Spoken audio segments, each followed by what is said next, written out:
Let's have a look at yet another unofficial Command & Conquer Red Alert expansion. This time we have Code Red Attack. 200 more reasons to play Red Alert. Over 200 maps, add-ons and missions. And it has been published by Quench, or developed by Quench. It actually has been published by Dragon International. And they're here to quench your addiction. If we open this, we do get this booklet here. I think this design here is... It's not exactly amazing. I think having these 5 Hammond circles here around the star looks a bit tacky, but I generally like the red, white and gray aesthetics. It doesn't look that bad. It's certainly one of the better ones here. You also get the whole thing here expand again. Once more, looks pretty amateurish, but I think it's okay. You should stay alert here, and we do have instructions. Under Windows 95, autoplay is enabled. Under Windows 3.x, you have to run the Quench exe manually, but why would you use Windows 3.1 even back then? Unzip the files that you wish to use. Transfer the files from the Code Red CD to the Red Alert directory on your hard drive. You will find the transferred Code Red file in the Red Alert multiplayer section. To play one player, select Skirmish. When using Red Alert trademark in multiplayer mode, Code Red must be transferred onto each computer in the group. Keep the spirit alive. Published by Dragon International. Well, doesn't that sound edgy? So the CD itself looks pretty underwhelming. It looks like something that I would have made when I was 11 years old. So they didn't really put too much effort into that, but let's see what they have on the back here. Code Red Attack. Millions of avid gamers overdose on addictive strategy game. Life as we know, it will never be the same. We will never be the same. Stop press, double exclamation mark. Antidote found. Will quench the addiction. Alert all stations, Code Red. Code Red has been specifically designed to aid in the recovery of those poor tortured souls who just can't get enough of one of the most playable and irresistible sequels ever produced, Red Alert trademark. With 230, now 230, not 200, I'm not quite sure why they put this apparently more accurate number on the back. You'd think they put that on the front part where the customer will see it. New maps and add-ons. The CD-ROM will help you keep spirit alive. Simple and easy to use, Code Red is a necessity for all those who are addicted. Users must ensure that they are using a licensed version of Red Alert. Trademark, exclamation mark. So, this here looks somewhat promising. So they only have 200 or 230 maps depending on whom you believe here, which does sound like there's going to be less content, but knowing these add-ons, there's about a 20% chance that this means there's less content, but the content is actually better and it's not just copy pasted 5 times. But we'll see. Let's just have a look on what's actually on the CD. When we pop in the CD, we do get this launcher here. Once more with this Quench Feed Your Addiction logo of this guy here chewing a CD or record, which is also melting. This menu here isn't particularly exciting, but to access the launcher, you apparently need something that is Windows 98 or older. It doesn't really seem to run under anything younger than that. So you can access the map files here as well as the FAQ file, but it's just the Red Alert official FAQ file, and from what I can see it seems to be identical to the one delivered by Westwood. And you also get a FAQ file to how to use these maps here, as well as one for the file browser. If we go to the actual extra maps, what we do get is this menu here for these maps. They are organized alphabetically, but it's only so helpful because it's still random maps, not really named properly, with no indication on how large the map is or for how many people it's suitable. So even if it is organized like this, it really only gets you so far. And to be honest, you don't really need that, because you can just copy paste all the map files from the CD, but then again that would require you to wanting to use this expansion pack here in the first place, and you don't really need to do that, and I don't really need to do that because these maps here are probably identical to the maps we have already seen on about 10 other expansion packs. When we move on to the utilities, we do get 2. We do get one program that's apparently suitable for allowing you to play LAN games over the internet. Apparently it's like Hamachi, I suppose. I couldn't get it to run, not only to work with someone else, I couldn't even get the application as such to run, at least not under this operating system here. and to be honest, at this point it isn't really of interest, but I guess back then maybe it was of interest, but something tells me that you could have just downloaded that from the internet. Of course, not everybody necessarily had internet access in 1996 or it was fast, but then again, if you wanted to use that to play games online, you probably had internet access. We do have another editor here, but it's just Red Alert edit, so there's nothing special here. And this is the beta. The full version will cost money, apparently $1 or something, and you can mail them at hackboy@geocities.com. GeoCities, well, talk about a blast from the past. But this isn't too interesting because this is nothing unique. So let's move on to the actual map files. Then again, those probably aren't unique either, so I'm not quite sure why I brought up that as a point. Never mind. Well, here we are. Credit where credit is due. This add-on here does have more than 230 maps. It does in fact have 235, which is more than 230, so they did speak the truth there. And the section of maps is pretty small. In fact, it's so small it would fit on a regular floppy.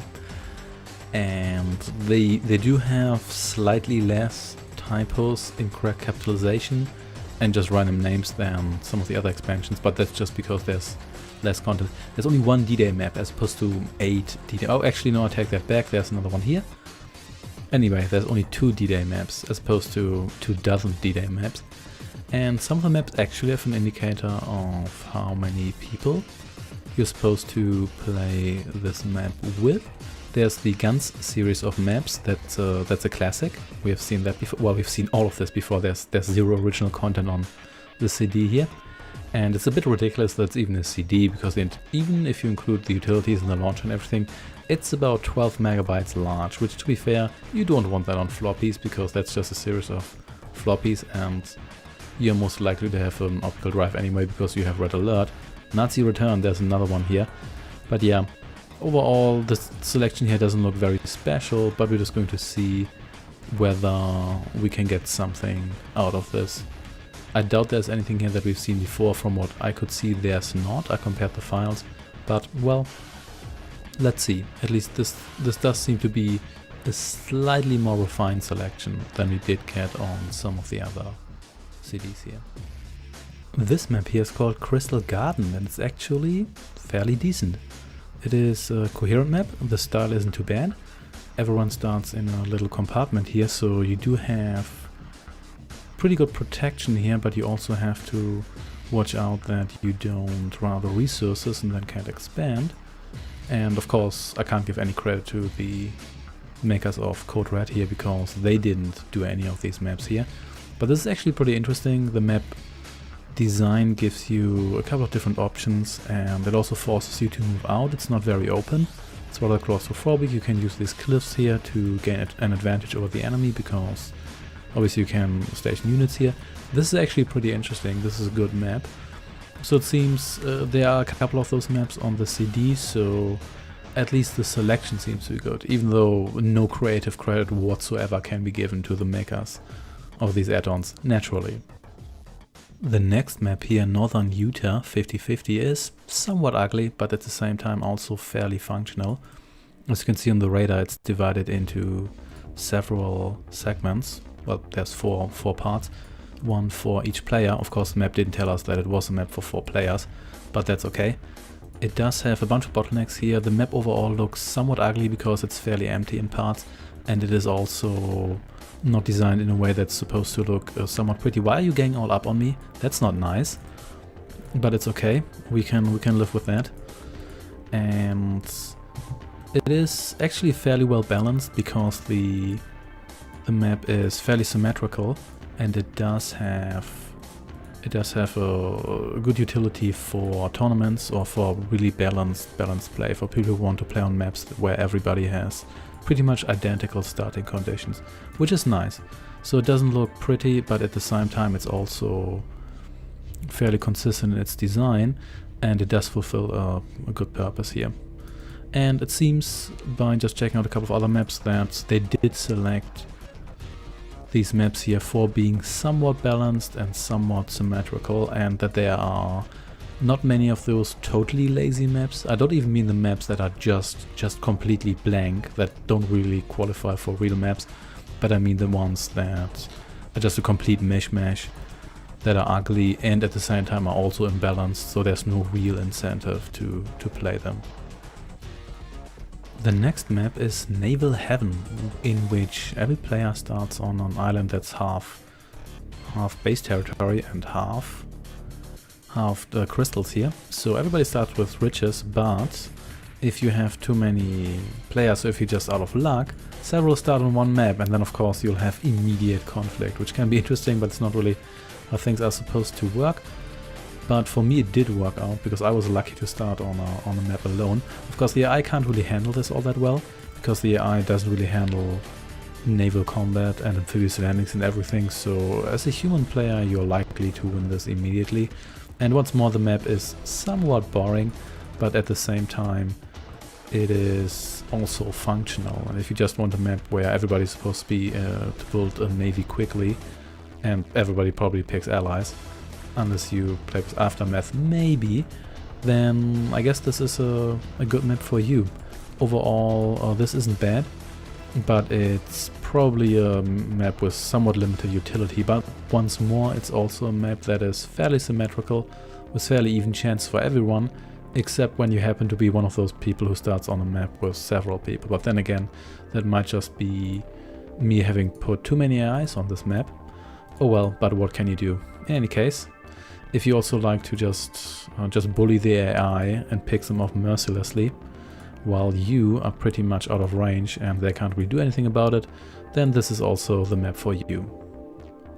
The next map is Watch Your Step, a mega extreme map for 8 players, which again is designed in a fairly simple fashion. Why did you use Drummer Harvester? Because it's not really too populated with stuff, but the design is fairly coherent. There are some repetitions like with the rocks here, but overall I really can't complain, and it is also somewhat balanced. You do have these rivers here to protect everyone a little bit. It's not quite fair to everyone who's in the middle, but it also seems that everyone who's a bit more exposed also has more resources. So overall, this is once more a map that's somewhat balanced. And I have to say, even though this add-on has one of the smallest number of maps among all of these add-ons here, the overall quality is a lot better. Of course, I can only give very limited credits to the makers of this expansion pack here, because they just lifted these maps from somewhere else. But the quality is overall a bit better, and even though you do get theoretically less content, the content you do get is a lot better. And let's be honest, you probably don't really want to sieve through 1,800 amazing maps anyway, just to find out that at least half of them are completely unusable copies of already existing maps, or just completely imbalanced and kind of useless. So maybe this isn't all that bad. And then again, you could probably download all of these from the internet even back then, and I'm not quite sure whether anyone curated maps for Red Alert back in the day. I know they were available, but whether someone rated maps and maybe made packs of quality maps, who knows. In any case, this add-on here is overall very slightly above average in this regard, but you still can't really expect too much. But considering that we have been through more than a dozen of these, and a lot of them are just a complete mesh, at least here they did give us a little bit of a selection of quality-ish maps. And while they're still not really needed compared to the official maps, of which you get a lot as well, it's still nice to have. That's it from me. Thanks for watching, and I shall see you next time. Take care and goodbye.